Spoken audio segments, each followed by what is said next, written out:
The group had some dinner at the shack on the pier. They came every once in a while, in pale seasons or sun, in pods of coffees and bikes and their whisking coats. They squinched tour maps in their fists and pressed them against their bodies to stop them flapping, tearing in wind.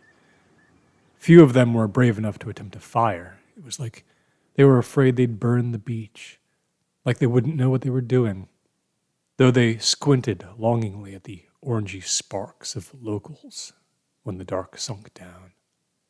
The town looked kindly upon them and tried to turn that warmth back onto themselves, to try to see this home place as something to be traveled to be mapped out, to share, to hide. They positioned along the dock, these ducklings here, these dreamers, looking out to sea, passing binoculars back and forth like desert water, parched for ghosts. A young woman endeavored to wrangle her hair to a loop, and she shoved it down into the collar of her coat behind her neck. She turned to the man to her right after a few minutes. "Have you been to this before, to see the ship?" He sat grayly, inward curved. "They say it came a few weeks ago, out there." She pointed north to the Cape. "But I guess they probably always say that to keep people coming." He perched on the same kind of folding metal chair. From the pile, dragged, sliding end, shin bruising down from the tour van by the guide. Hers creaked, but somehow his made no sound. "I used to come here with my parents. We stayed at an inn over there, I think. And once we stayed down on the beach in a big tent. We sat up on that little rise in the morning, and then again at night and watched for it. Just kind of stared out to sea. My mother would give it a different name every day. 'Where are you, pinto bean?' she'd say. 'Where are you, glass house? Where are you, Samba, or Blueface, or Saint Mary the Burned?' A shake of gulls screamed. There was salt, and the echo of salt, and the scraping of salt across all the houses on all the nearby roads. I don't think we ever saw it, but there was this one time when my mother came in from the dark. She'd stayed outside longer than us. And I remember when she closed the door, this was at the inn, she turned around and she pushed it shut, and she stayed like that with her head down, and I think she was crying. My father said something like, "Was it old Hollowneck? Was it old Scream?" And I don't remember she said anything after that. I think we just went to sleep. The sky gangrened to night. A delirium, a desperate crochet, infection moon. I used to think about that, about truth. I don't know when I figured it out. There's nothing like that. The only thing you can hope to have is, I don't know, a sort of style. I guess that's all there is. There's this creature called a shipworm. It bores holes in the hulls and wooden fixtures of sunk ships. It's a kind of clam, actually, and other things. I mean, it destroys other things. I mean, all of nature does that, destroys. I like that stuff. Off down the dock, a stirring. "Is it there?" someone said. She was beginning to see. "Where did you come from?" "Oh, okay. I don't know of that place." "Why do you have no hands?"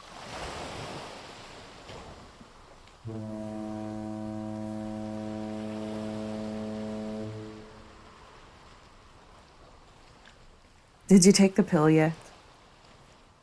Oh, goodness. Yeah, I did. The thing is, I wasn't really sure about the timing. I mean, it's been like 25 years since I took one of these. So what I did is I took it just before I got on the boat to get over to this island. So I'm now sitting in the lighthouse. This is the Great Duck Island Lighthouse. It's I can see, if I look to the east, I can see Nova Scotia in the distance, the Bay of Fundy. So, it's nice and dark, and I'm just going to sit here alone and wait for the. Yeah, I can't believe you sent that to me. But yeah, you're right. I mean, this will be the perfect opportunity because I don't have. I'm just going to sit here and wait and see what happens. And it's actually the island is very tiny. This was built, I think, in 1889. After they approved the funds to build this lighthouse, but before it was actually constructed, very sadly, they had there was a snowstorm and a lumber schooner wrecked on the island. 3 crewmen died, and they found their bodies frozen together. And there are keepers' dwellings, little keepers' dwellings off there in the distance. There's a massive bell. This is tradition. This the light itself has been automated since 1986. There's no one ever really here. It's the house at the other end of the island is pretty much just a tourist Airbnb kind of thing. But the light is still working. It's still it's an active navigational aid. And it's pretty impressive to be sitting in this enclosure with that light. You realize how powerful these things are. But looking out the window, there's nothing. The bay is very, very still tonight. I'm ready for whatever effect this pill has, and I do hope. The last time I took it, it was mostly a visual experience, but I think I am feeling a little bit strange already, a little bit warm. My skin feels cold, but I feel as if my temperature has actually risen. But I think that's probably. Well, it does sound like you're in the perfect environment for it. Are you watching for Ghost Ship? Well, I was trying kind of hard not to let that phrase enter my mind because I thought I might accidentally steer the images or steer the experience I'm going to have on this. But since you've been talking about it recently, I find it very difficult not to think about it and actually kind of hope for that. The first thing that happened here, strangely enough, is when I got out of my rental car, the little boat was waiting for me. This very old man took me out in this little motorboat. Didn't really say much, but he let me into the lighthouse with this really old brass key. And I had thought this was simply like a digital code thing. That's what I had been led to believe. He takes out this old brass key, he's kind of hunched over, and he lets me in. And he just, when I turned around, he was already walking back to the boat. It's a little bit mysterious. Strange, this old man. I didn't get his name, but it's just a perfect, kind of a perfect setup to be ghost ship watching. Oh, that makes me think of a few years ago.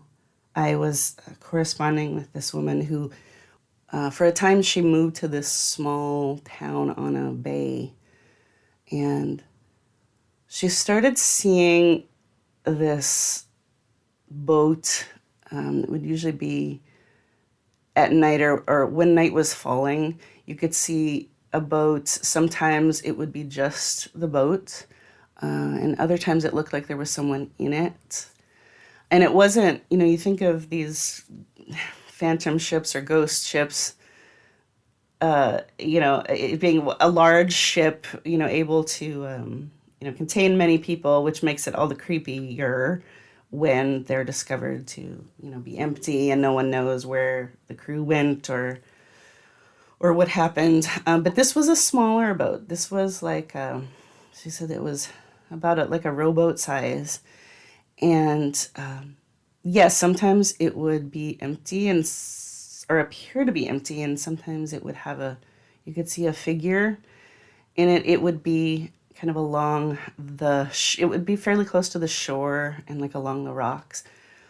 And she asked some people about it, and yes, come to find out that this was a common happening. This was a known thing. The people in the town called this the fisherman, and yeah, they said, sometimes the boat appears to be empty. This rowboat appears to be empty. Sometimes you can see this figure in it, but other times it you can see a figure, but it looks very strangely shaped. And but this is something that was seen quite often in the bay, and everyone assumed, and she did as well, that this was some kind of an apparition from the past. Someone who might have died there. Something left over from that.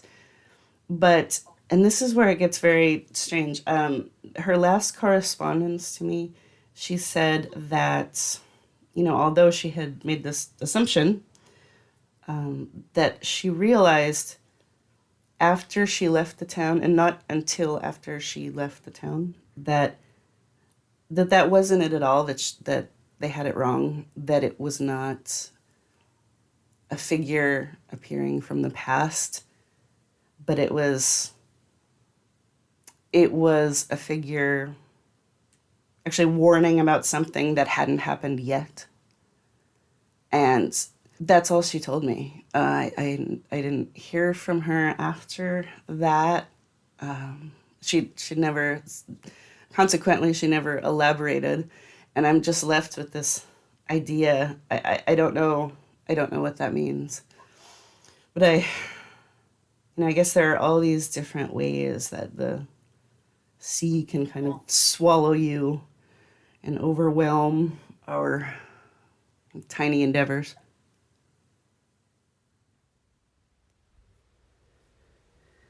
There is never that one place to start, but that doesn't mean it's worthless to try. So one summer, I went off driving with some of those people you meet, that you pile in with, that you bring yourself to, that you come as you are to, unscrubbed and vain and hungry, trying to learn the world. And you do, but what you end up knowing is not what you think. We started in California, got as far south as we could, and drove north. We all took something we got along the way, in capsules like little sticky balloons. How we got it isn't important. It was just someone else in the sun. There were scads of them then, and I'm sure there still are. Creased and sliding. Undeserved health. Espousing trains. The brush along the road got taller, then pale, then taller still. We climbed cliffs.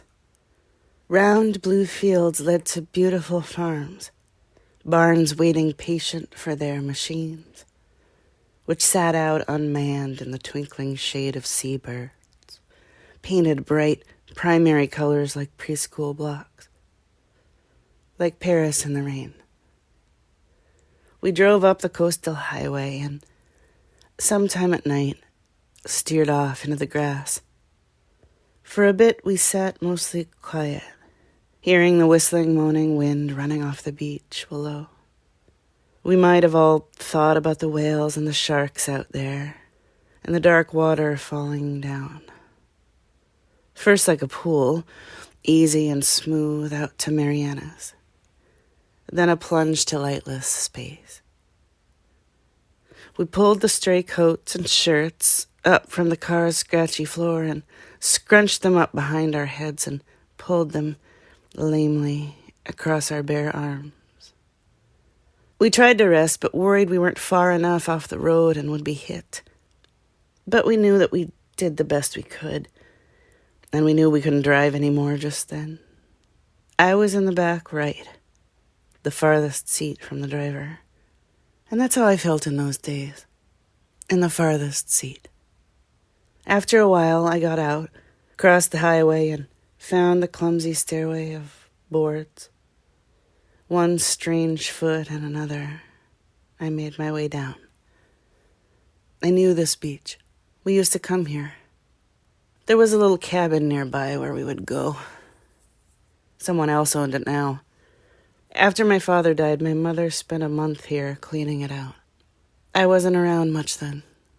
I didn't help her very much. I just wanted to be on the beach. I don't think you should go down there anymore, she said one day. There are things you don't know. There's danger. I think something happened to him down there, she said. Please don't go there. And I didn't understand. I never did, I guess. It was just unfathomable. And plus I had trouble listening to her. I couldn't handle it, maybe, because so much had happened, and would still happen, in the family and in our little town. Because I was greedy. But I thought it was everyone else who was greedy instead of me. She was too. She told me in different ways. Greedy. She got it. Got me. I didn't know this until later. And I suppose most of us don't. And I suppose one of the main things in life we suffer over is our inability to go back and know things that we couldn't. It's cruel. Anyhow, now I think that it's not a bad thing, how I was then. Maybe it's the way a person should be. Because I lost it along the way. I lost my appetite. The sand opened up like a blue cloth in front of me. I left my shoes and wrapped the sleeping bag I cradled in my arms around my shoulder.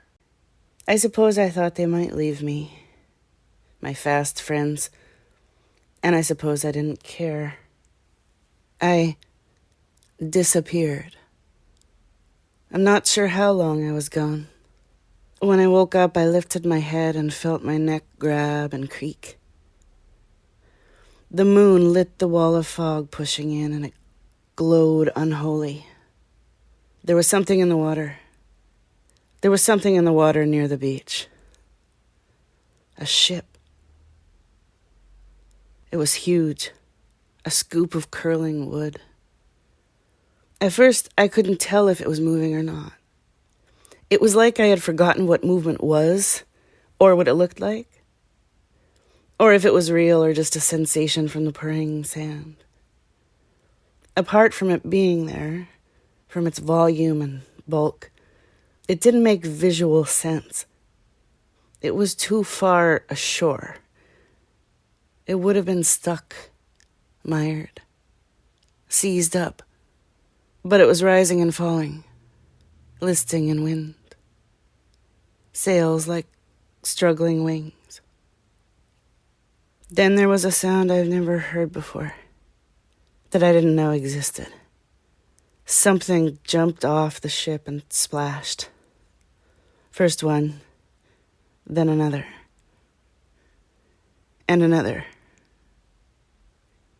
I got up, almost panicked in my determination not to panic, and walked back. I walked. I didn't run.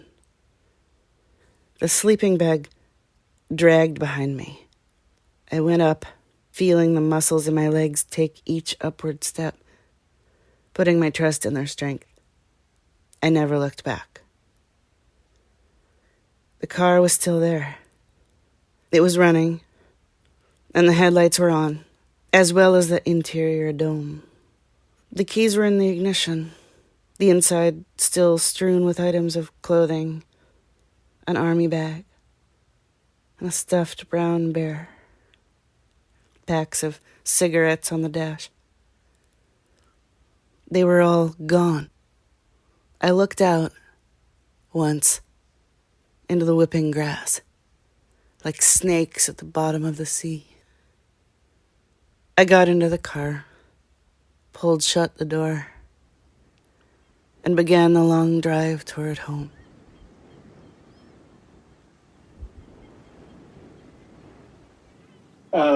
I actually do remember this effect from the last time. I can only describe it as, it feels like there are a dozen little tiny benign bugs like skittering through my body, like skittering through my system, like running like a mad dash from one end, let's say, of my fingers to the other, down to my toes, from one arm to the other arm, as if it's some kind of like relay race going on inside me. And I mean, that's okay. It's not, I mean, it's not even actively unpleasant, but what we do have is everything has gone completely orange. I'm looking out the window, and instead of it being, what is it, 12:47, it looks like it's like a broad daylight, but in the aftermath of some kind of nuclear blast. I mean, everything, everything is just drenched in, as if the sun has crept within 10 miles of the Earth. So the bay itself is now kind of blood red under this orange sky, but it has a strange consistency to it. Like everything is somewhat muddy, and it's like someone has done a very crude watercolor painting of the sky and the bay outside the window and everything inside the lighthouse. I don't know if I'm describing this correctly, but that is what it looks like. I mean, it happened very fast. It happened like 3 minutes ago, and when it happened, it was like someone turning the filter up on an old video camera. It's just so yeah, that's where I am at the moment. It's it is as advertised and as remembered, and we'll just see what. But the bay itself is still, there's nothing out there. I don't expect there to be until the next wave of weirdness. But you should probably just do the talking and tell me some things, because I'm not focusing very well here. Okay, gotcha. I am glad, though. It sounds as if it's going all right. Like it's leaning toward the fantastical, if anything, and not oh God, toward you the. know what? The little skittering things. As soon as you started speaking, almost as if they were queuing on that first syllable, they all sort of gathered on the left side of my body. Oh my goodness! Running around. Oh God. I think okay. I'm gonna tell it. So. Oh my God! Look, every time you start a sentence, they switch sides inside my body. Oh God! Okay, this is. I mean, but don't. It's just gonna be. It's just gonna be fine. It sounds like it's just going fine. Even so. Yeah. You've got a grip. Don't worry. I was thinking. You mentioned the term. You were trying not to let the term ghost ship even come into your mind, because you thought it would steer your thoughts. Often, I usually have heard ghost ship, but then there's also phantom ships.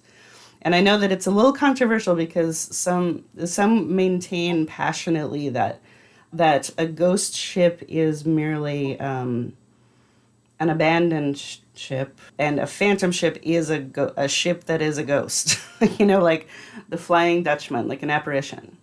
But I kind of like the two terms interchangeably, because I think that they both seem to have elements. If they are separate entities, they seem to have elements of one another.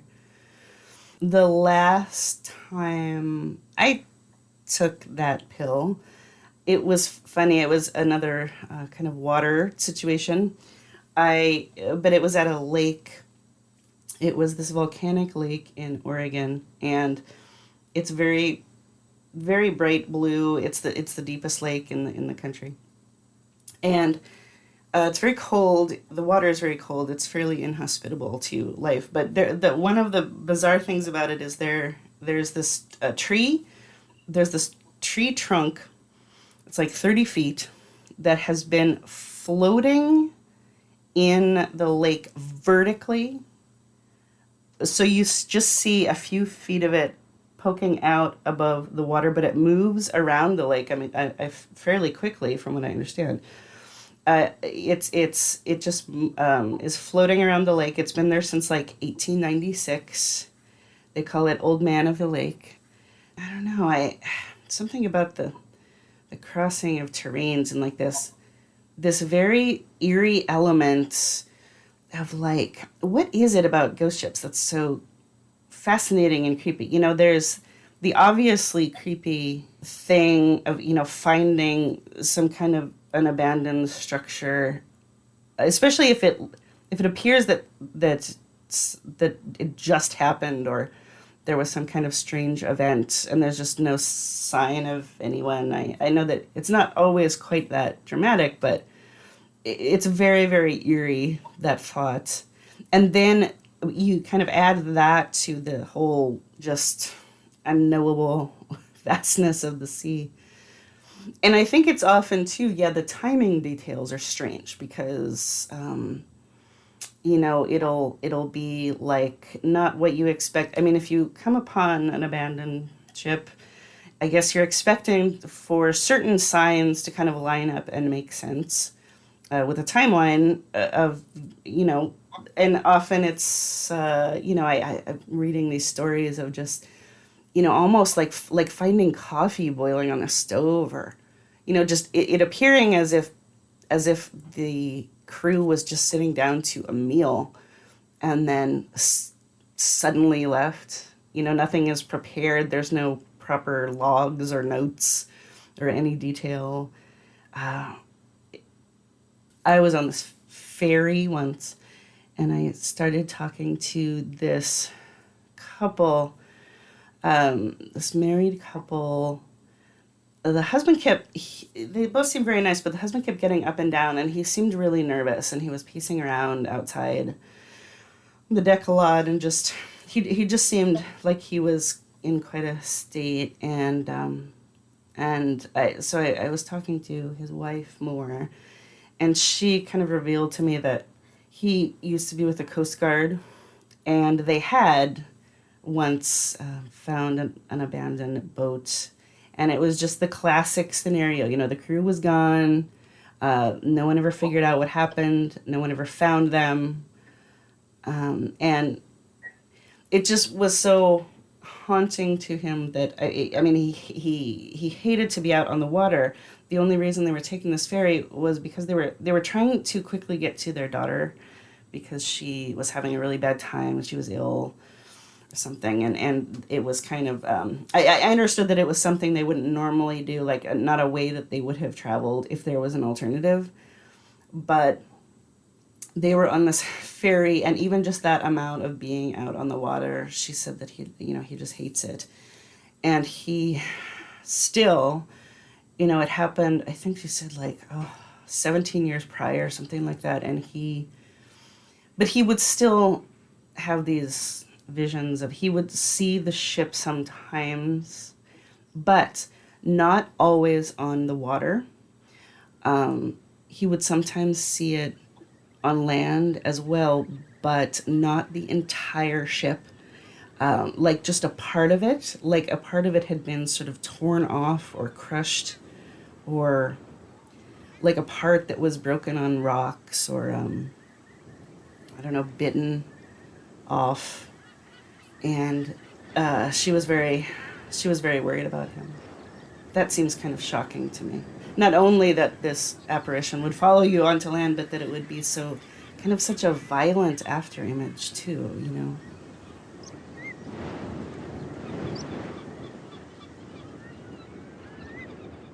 One evening at anchor, the captain was disturbed in his cabin by the ship's quartermaster, who asked him to come on deck, claiming that the lookout had seen something unusual.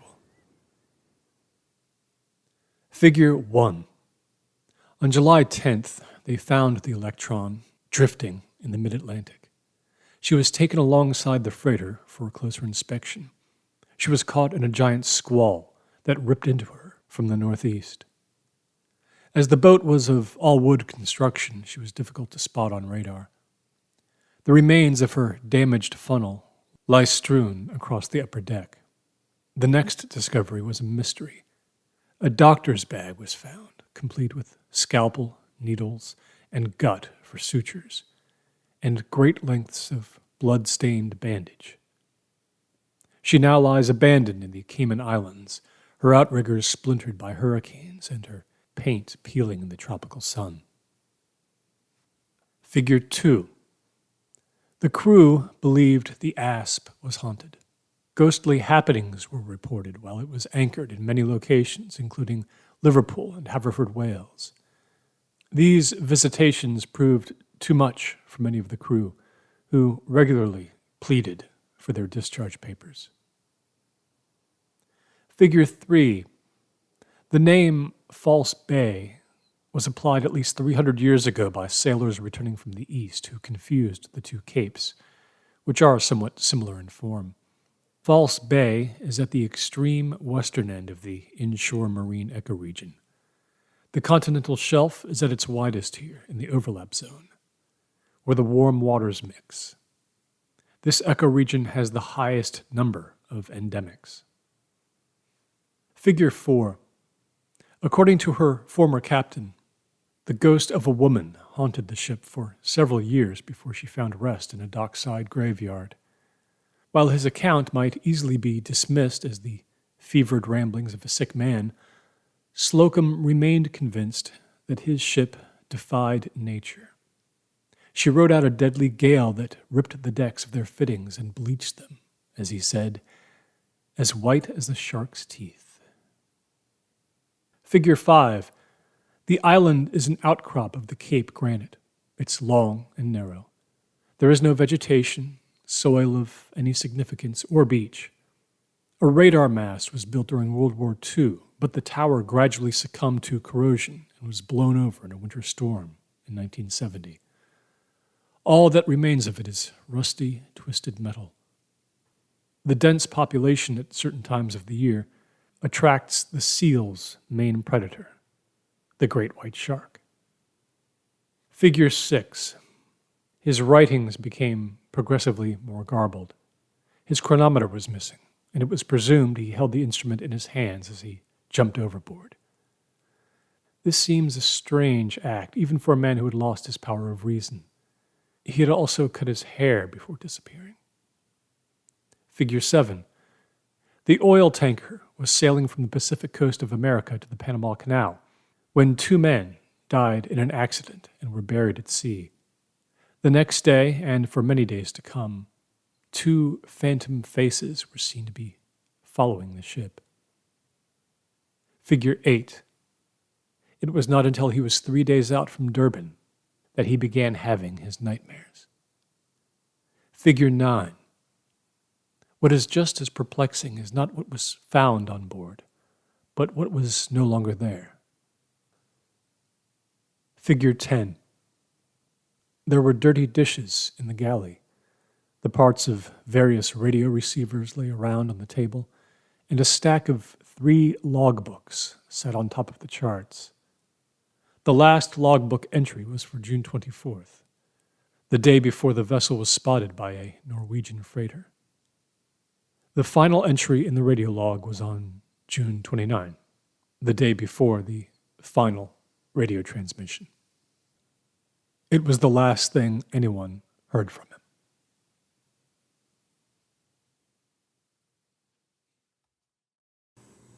Are you still there? I am. How are you?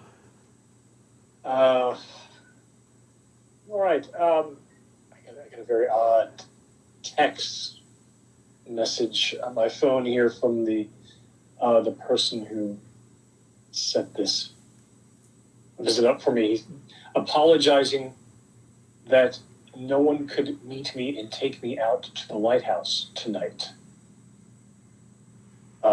So we went back and forth briefly, and I told him an old man picked me up and took me out here and let me in. He said, "How did he let you in?" He couldn't possibly know the code. I told him he had a brass key. And he says he has no idea what I am talking about. And whether this exchange is due to the pill, because the fonts on my phone and the text messages are very odd. I don't know if these answers coming back from him are in my mind. But out the window we have emerging on the horizon under this blistering orange sky. We have about, it's got to be 25 like raft-like structures. They seem to be like platforms, and one person on each platform rowing with big oars, just slowly in toward shore. They appeared as little dots about 20 minutes ago, and they've been rowing toward shore ever since. And the ones out front of this procession, they're little sort of signal fires on these raft-like rectangles, but the fires are black because of what's happening in the sky. This orange color, everything is distorted. So I'm watching black fire. And actually, now that I'm speaking to you, I'm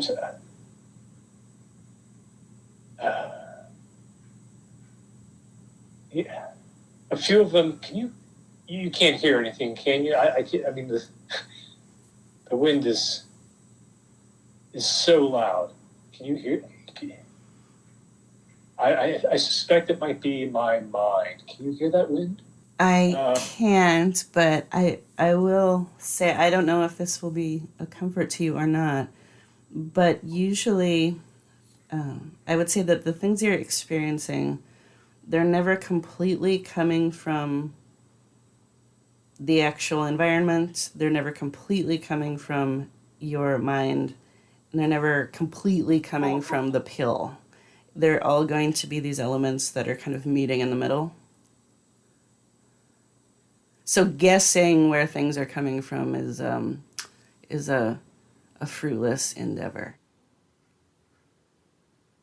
Well, they're still getting closer. They're still getting. It's a very consistent progress. These dozens of rafts people are making toward the shore, but the one who was closest to the shore, he just went down. It's almost like his raft just got too heavy, and it just went beneath this very gentle waves, and he just stoically went down with it, and he's gone. Same thing is happening to a couple of others. One by one, they're just kind of going under the waves. They're not struggling, they're not fighting, nothing's taking them down. They're just very peacefully, as the water crushes up the little fires, you see the little whirlpools forming as they go down. And they're all gone. They're all gone. There's nothing out there on the bay. That's it. Whoever they were, there's nothing more.